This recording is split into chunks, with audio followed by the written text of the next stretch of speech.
Now that you've clicked on this video, let me show you a picture. Now this picture has 4 ice cream flavors. I'd like you to choose one of them. Well, that was easy, right? Because there was only 4. Now, look at the next picture. This has got about 24 flavors. Now, I'd like you to kind of choose one of your favorite. Take your time. Now, that must have been difficult.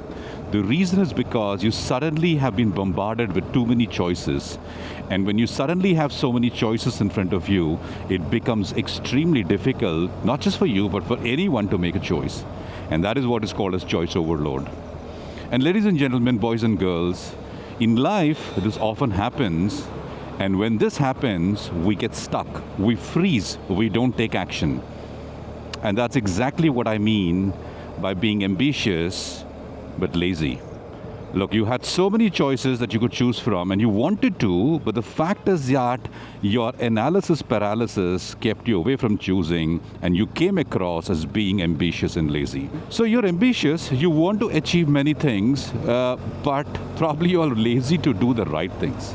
Now, this is a classic trap of being ambitious but lazy. You may ask, how can one be lazy and ambitious both at the same time? I mean, it sounds more like an oxymoron. I used to wake up tired, scroll for hours, lie to myself about that I'm going to do something tomorrow, and still wonder why nothing in my life is changing. Look, I wasn't broken. I felt like I was wasting my potential every single day. And if any part of that sounds like you got to hear this. Now, we can find many reasons to stay lazy. So how does one break from this? Let's ride and talk. Step 1, lower your expectations.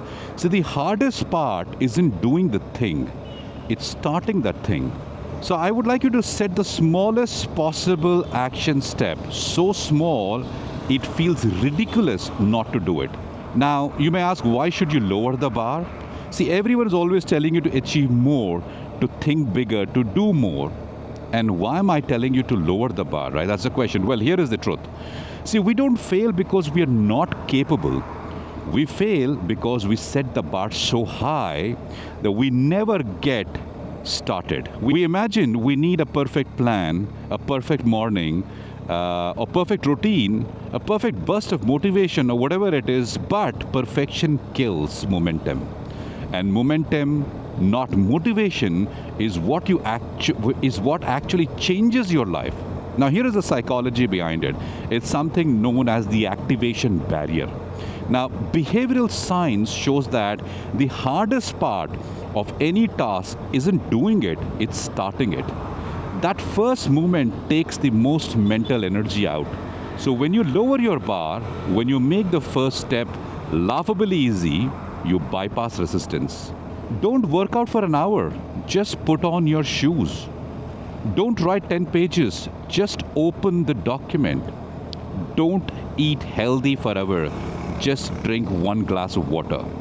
Once you're moving, your dopamine system kicks in. Effort itself becomes rewarding. And action creates motivation, not the other way around. If you're thinking, I need to start a business, well, the first step may actually be just registering a company, a trademark, or maybe buying a domain, or building the minimum viable product version, which may start with a phone call to a friend who could also be a mentor. The point is to write down what you want to build and write down every single step to get there. Almost thinking of it like a step ladder. Another reason why this works is because it's called the tiny habits effect. Now, Mr. Fogg, I think BJ Fogg, a Stanford behavioral scientist, found that habits stick, when they start smaller. I mean, smaller than your resistance. So when you make the bar low enough to win, even on your worst days, you train your brain to associate action with success and not shame. Now that's how you rewire self-belief. This affects your confidence loop as well. Every time you follow through on something small, you are actually building self-trust. And that trust becomes confidence. And confidence isn't built by big wins, it is built by micro promises that you actually keep.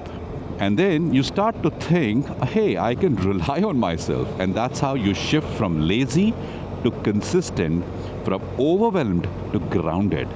When you lower the bar, you start winning again. Not in a way that probably looks good, but in a way that feels good.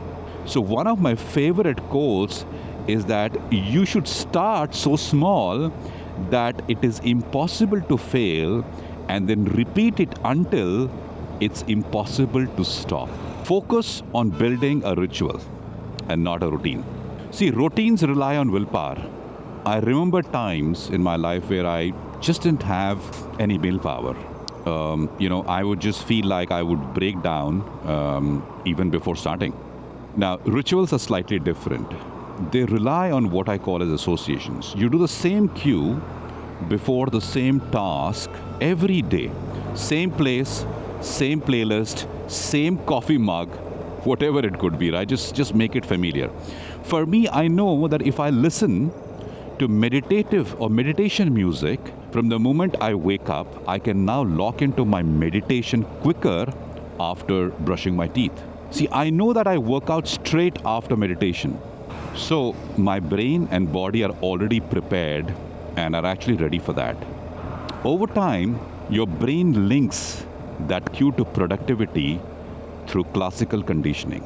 It's like, if you've heard of the experiment, the Pavlov's dog. But in this case, you are the dog and the bell too. I remember one creator used to light candles just before writing because the brain learns candle equals focus mode. The point is that you're creating a cue that leads you to that activity. See, I remember one of my stakeholders telling me that they loved leaving their yoga mat next to their bed so they could literally roll off their bed onto the yoga mat and then start practicing yoga. Other people leave their shoes by the door. I mean, they're running shoes. So they remember to put them on and go for a jog. You may question, what does this do? It makes the cue and the association easier for you to follow through. If you have your vitamins and supplements right near your breakfast every day, you're more likely to take them. If you have them, let's say, in a ball or a jar that is somewhere tucked in one of your cupboards in your bedroom or in your house, it's going to take you forever to get there. And obviously, that friction will never allow you to take your vitamins and supplements in time. So how can you make it easier and simpler on your brain and your body to make the shifts you want to make is the key here. Step number 3, break the dopamine addiction cycle. Laziness often isn't lack of motivation. It's dopamine burnout from cheap rewards. Scrolling, snacking, streaming, all these are cheap rewards. So the reason these are cheap rewards is that they feel good in the beginning, but they feel terrible afterwards. Seriously, I mean, you feel drained out. You've just been eating junk food for the whole weekend. You've flooded, your reward system with micro hits. So real work, which pays off later, feels impossible. Now, here is what I want you to try. Do a 24-hour dopamine detox. No endless scrolling, no junk food or background noise, no passive consumption. Try it. Your brain resets sensitivity to effort and reward. Suddenly, reading, writing, or lifting doesn't feel like pushing a rock uphill. And you will actually notice how even your taste buds changed. I've noticed that if I go for a week without sugar, my taste buds are rewiring. If you go a week without junk food, it doesn't even taste as good afterwards. Because what we have to recognize is you have to notice what's numbing you. Ask yourself, what do I reach for when I am bored, anxious, or tired? Now that's your cheap dopamine. Now usually your phone, snacks, or endless scrolling, You can't change what you don't notice. The next thing, delete the apps for a day. I mean, I'm not asking you to delete your accounts, just delete the apps, lower the barrier to starting. Remember that point number one?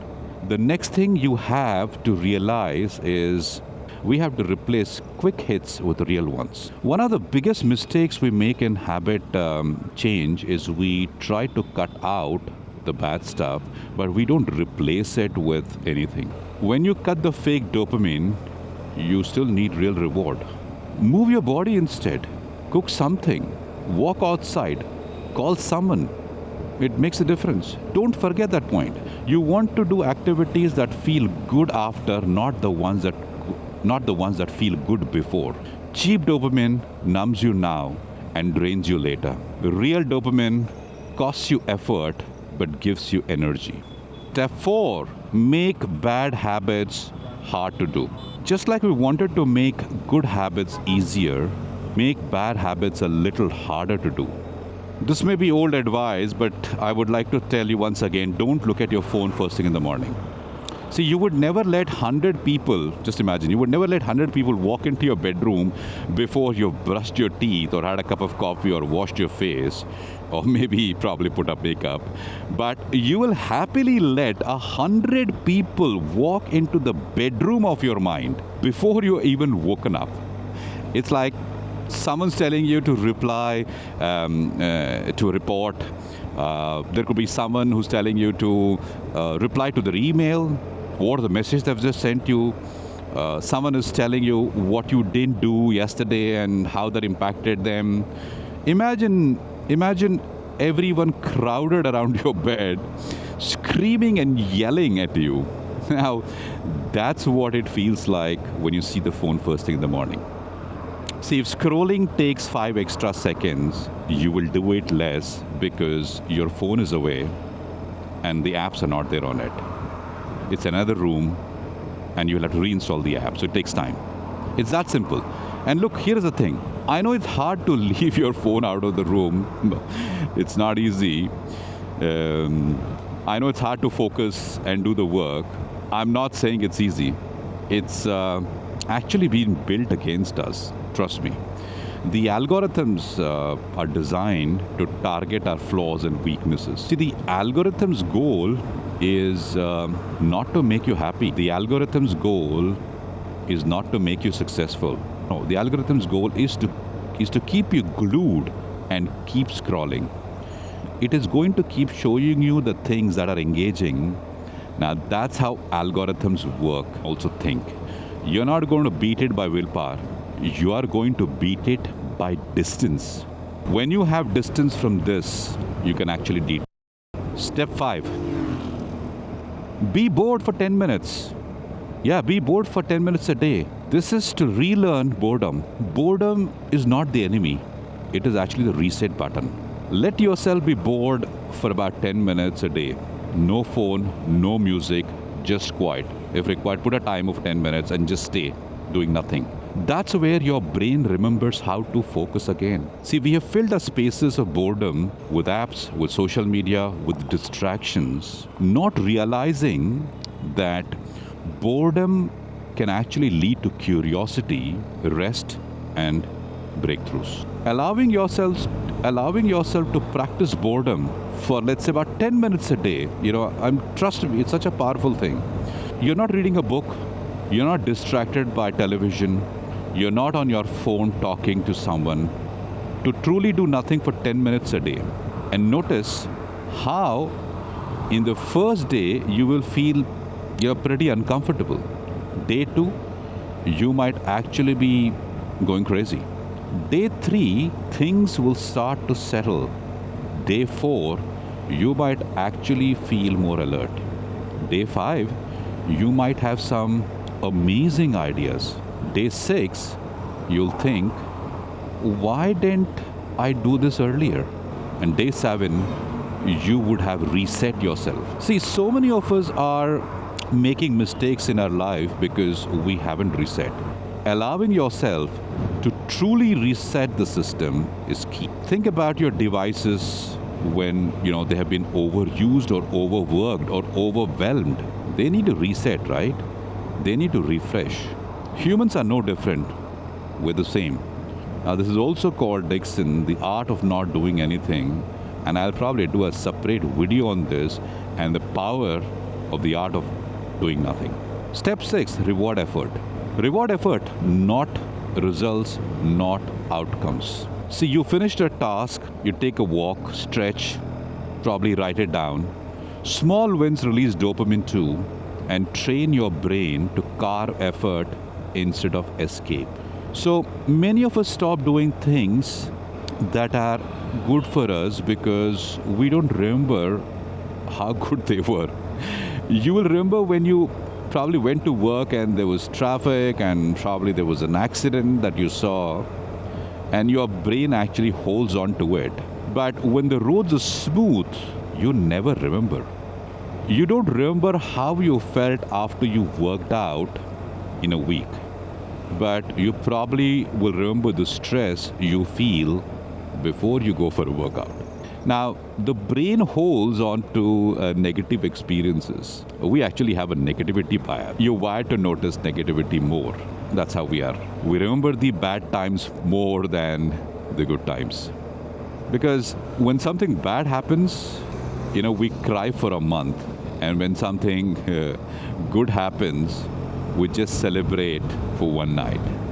It's so important to recognize small wins, guys and girls, to recognize small moments of growth, to really take a step forward and give yourself an honest acknowledgement of the amount of work you're putting in. See, we don't give ourselves enough credit, trust me. And when you don't give yourself enough, you don't give yourself the momentum and the inspiration and enthusiasm to continue. We are the quickest to blame ourselves. We are so quick to guilt ourselves. We are so quick to shame ourselves. But notice how we are not as quick to credit ourselves.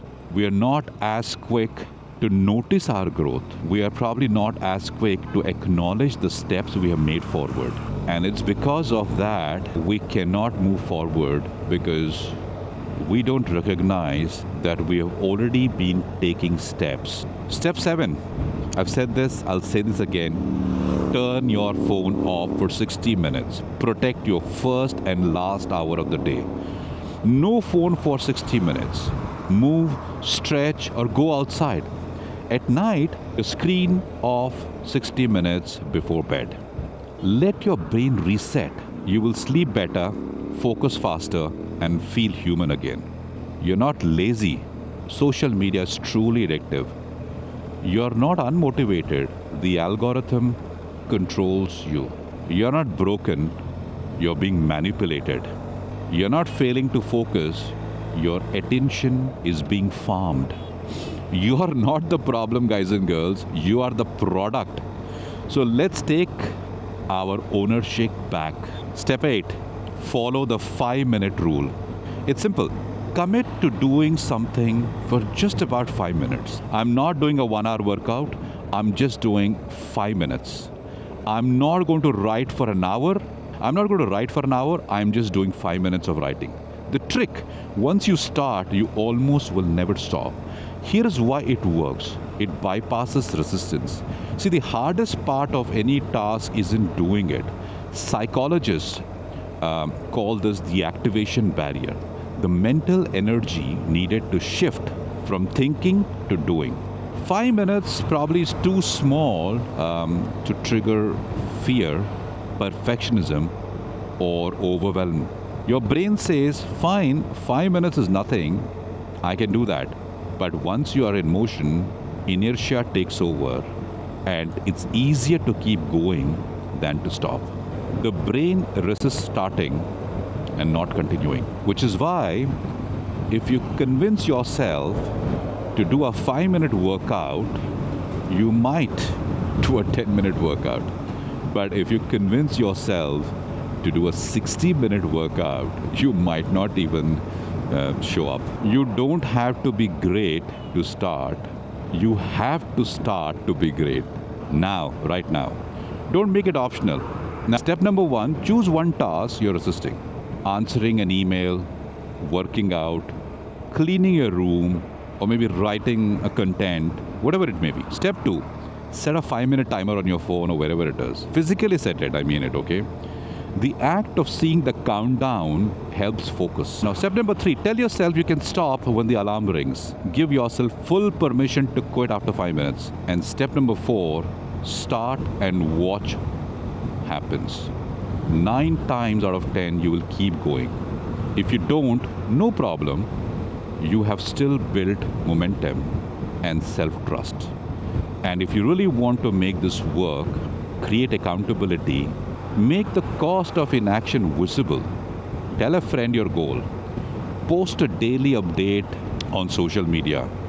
Maybe even bet rupees 500 against your friend as to who's going to get there to the gym. See, we are wired to avoid loss. Loss aversion is about 2.5 times more powerful than reward seeking. Lastly, end your day with a 3-minute review. And probably here's the final step. And each day with a 3-minute review, what you got to do is write down 3 things you did right. No matter how small they may be, doesn't matter. This trains your reticular activating system to notice progress, not problems. This rewires us to notice what we did right so we can be better tomorrow. Progress equals dopamine. Dopamine equals momentum. And momentum equals motivation. I really hope this helps and you take action. I really hope this helps you get out of feeling lazy, and I really hope this helps you shift. Remember, you can always ping me if you want more advice. I'm just around the corner and I'm always rooting for you. Ride safe out there if you're a rider. On that note, ladies and gentlemen, boys and girls, I'm going to bring this vlog to an end. Take good care of yourselves, and if it's possible, someone else too. I'll see you on the next ride. Until then, peace.